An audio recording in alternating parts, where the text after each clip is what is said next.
Marcos Velez, Democratic candidate for Texas Lieutenant Governor. Thank you so much and welcome back to Eye on Politics. Hey, thank you for having me back. You bet. So on March 3rd, you landed in the runoff. You came in second at 31%. Now you're going up. It's the real deal now in the runoff on May 26th up against State Representative Vicki Goodwin. So what is your plan to win?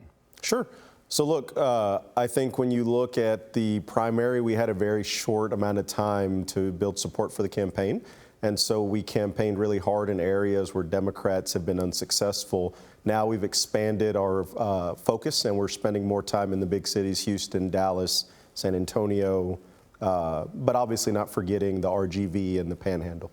There was a third candidate in the race, Courtney Head. What are you doing to attract her voters? We're actually working with Courtney Head. Courtney endorsed me. Very honored to earn her endorsement, and so we're collaborating with her as we move forward. And so what is your game plan now to, I know you talked a little bit about it before, but as far as your messaging, as far as your issues? Look, our messaging is not going to change. I think that we're going to continue to campaign on a message of economic populism, raising wages, expanding opportunities, lowering costs. Those are things that matter to Texans right now. I think those are the most pressing issues in this race, and we're going to continue to lean into that messaging because it's where our values lie. And you talked a little bit before about being endorsed by Courtney Head. What are, because people always like to know, the endorsements. Who else has endorsed you and what does it say about your campaign? Yeah, so look, very proud to have been endorsed by just tons of progressive organizations.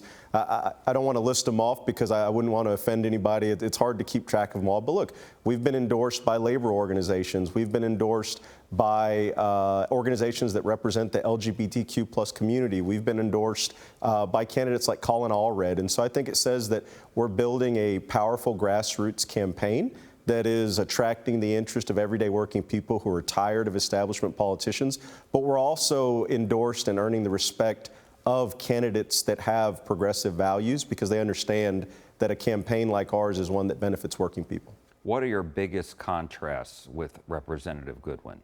I think lived experience. I have a heavy focus on the realities for middle class, working class people because I am one. I always tell people, very proud to be the lowest net worth candidate in the race, and I think that keeps me grounded in reality. I think one of the problems is Austin is not Texas, and so if we're unsuccessful in our bid, you're going to have a very Austin-heavy ticket. I think when you look at your average everyday Texan, they don't identify with what goes on in Austin. They identify with their, portion of the state. I think Houston, being one of the most diverse cities within the state, is a good representation of the needs of many Texans, but also the fact that I work all over the state, it keeps me grounded and connected to people in small towns like Claude or Harper or Mountain Home, all the way to the big cities like Houston and Dallas. So you're running as an outsider? Definitely an outsider. But as far as her legislative experience, she has talked a lot about her legislative experience being there working in the House and then also with senators to pass legislation. Does that concern you that that's something that voters will want? I don't think it concerns me at all because when you look at the role of the lieutenant governor is more primarily a negotiator. I'm a professional negotiator. I do that every single day with an organized labor against heavy corporate interests, the same interests that we're going to be fighting against in the Texas Senate. If I was running for a position within the Texas House, I believe that legislative experience would be more important. But when you look at what's needed within the lieutenant governor's office, we need someone that understands the needs of working Texans, the struggles of working Texans, that's going to prioritize legislation that benefits working Texans. Such as? Raising the state minimum wage, expanding affordable housing. I could go on and on. Look, better funding for teachers, better funding for our public schools, making sure that we give teachers the right to collectively bargain, things that would actually improve the living standards for normal everyday Texans.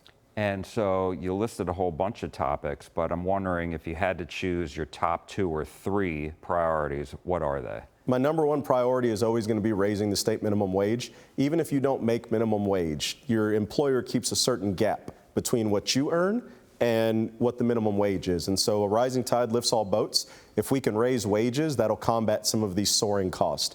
And then obviously when you look at a strong number two, we have to make sure that we properly fund education. The public school system's in a disarray. It's really a disservice to our teachers. They're educators, they go into a profession, they should earn a living wage, they should have the resource they need to teach. They shouldn't be persecuted by the state because they deviate from some plan that the state has laid out. And then third is healthcare access. We have way too many Texans that are suffering from a lack of access to healthcare, a lack of health insurance. I have people within my own family that are suffering the ill effects of that. And so I think it's really important that we focus on those three issues. So as it relates to healthcare, how would you improve access? Is that as simple for you as just expanding Medicaid, for example, which I know that a lot of Democrats have advocated for that over the years, but the Republicans have blocked it?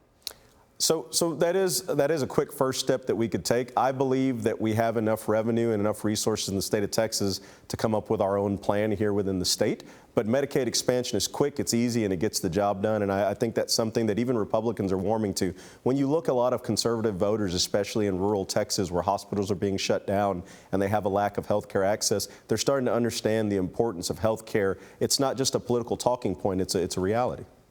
And as far as the teacher pay is concerned, how much more? I know that in the last legislative session, they did give more money to teachers, which is something that Republicans and Democrats backed. But how much more of a raise from the state? I assume that's what you're talking about, state funds geared toward. What are you looking at? Look, we carried over a $23 or $24 billion surplus last year. Right now, the state of Texas isn't carrying its fair 50-50 split with homeowners, right? And so there's a lot that's wrong with the way that we spend money or divert money to our public school system. But when you look at raising teacher wages, you have to account for everything that inflation has done to crush their wages. And then I think you can come up with a fair figure. I think the easiest way to do that is to give them the right to collectively bargain, and then they can set a minimum standard at a statewide level through collective bargaining. And then the state goes and we do what we have to do. And then what about the minimum wage that you talked about? What are you looking for right now? It has to be a living wage. And so when you look at the fact... What is that? Because it means something different for everybody, right? Yeah, so it changes, but let me put it in perspective.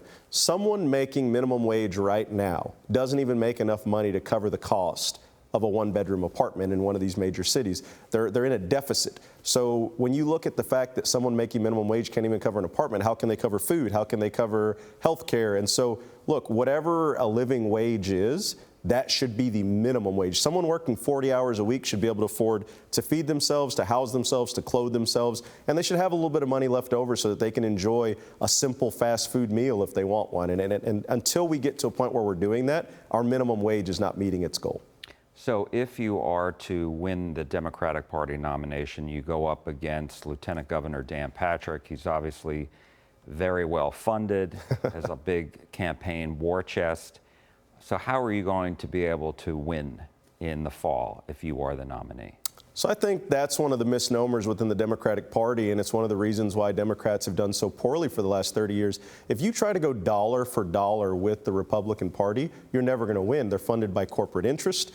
We are going to continue to run our grassroots campaign, and we're going to campaign on issues that matter to people: raising wages, lowering costs, funding education, expanding access to good family-sustaining jobs.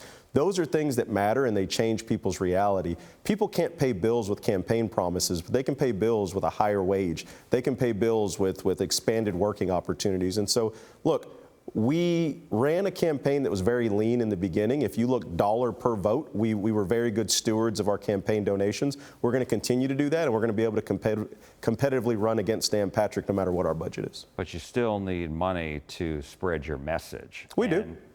And you know, whether it's online or even just going out and knocking on doors, that takes money to do. Yes, sir. Right? So how do you, if you have limited funds or if you're able to raise a lot of money, how important is having a ground game to get the vote out?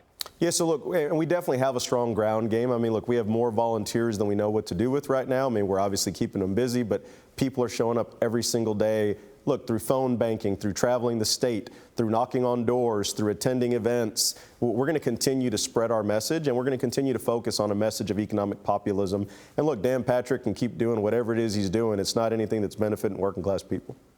Marcos Velez, Democratic candidate for Texas Lieutenant Governor. We appreciate it. Thank you so much. Thank you.